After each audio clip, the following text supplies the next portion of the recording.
My channel. Nag Panchami రోజు, గరుడ పంచమి రోజు నాగులను పూజించటం వలన మన జన్మజాతకంలో ఉన్న రాహుకేతు దోషాలు, కుజ దోషాలు, కాలసర్ప దోషాలు అన్నీ తొలగిపోతాయి.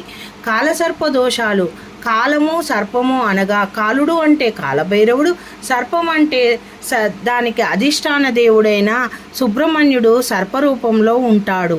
కాబట్టి ఆ గ్రహదోషాలన్నీ తొలగిపోవాలంటే మనము నాగులను పూజించాలి.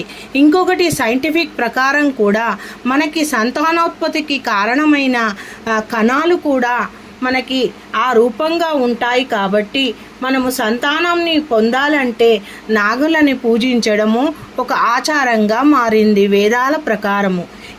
ఇంకా మరలా మన యొక్క డిఎన్ఏ కూడా రెండు నాగులు పెనవేసుకుంటే ఎలా ఉంటుందో మన డిఎన్ఏ కూడా అలానే ఉంటుంది. కాబట్టి సంతానం కోరేవారు ఖచ్చితంగా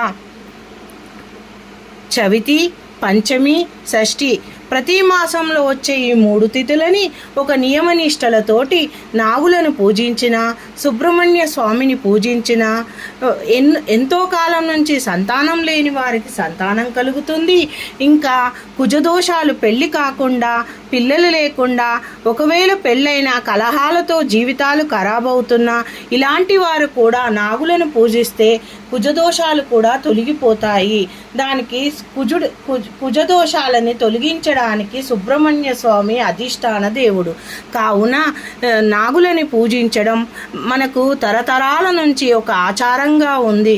మన హిందువులు ఏ ఒక్క ప్రాణి అయినా ఈ లోకంలో కృతజ్ఞతాభావంతో పూజించడం ఒక ఆచారంగా మన పూర్వీకులు మనకి పెట్టారు.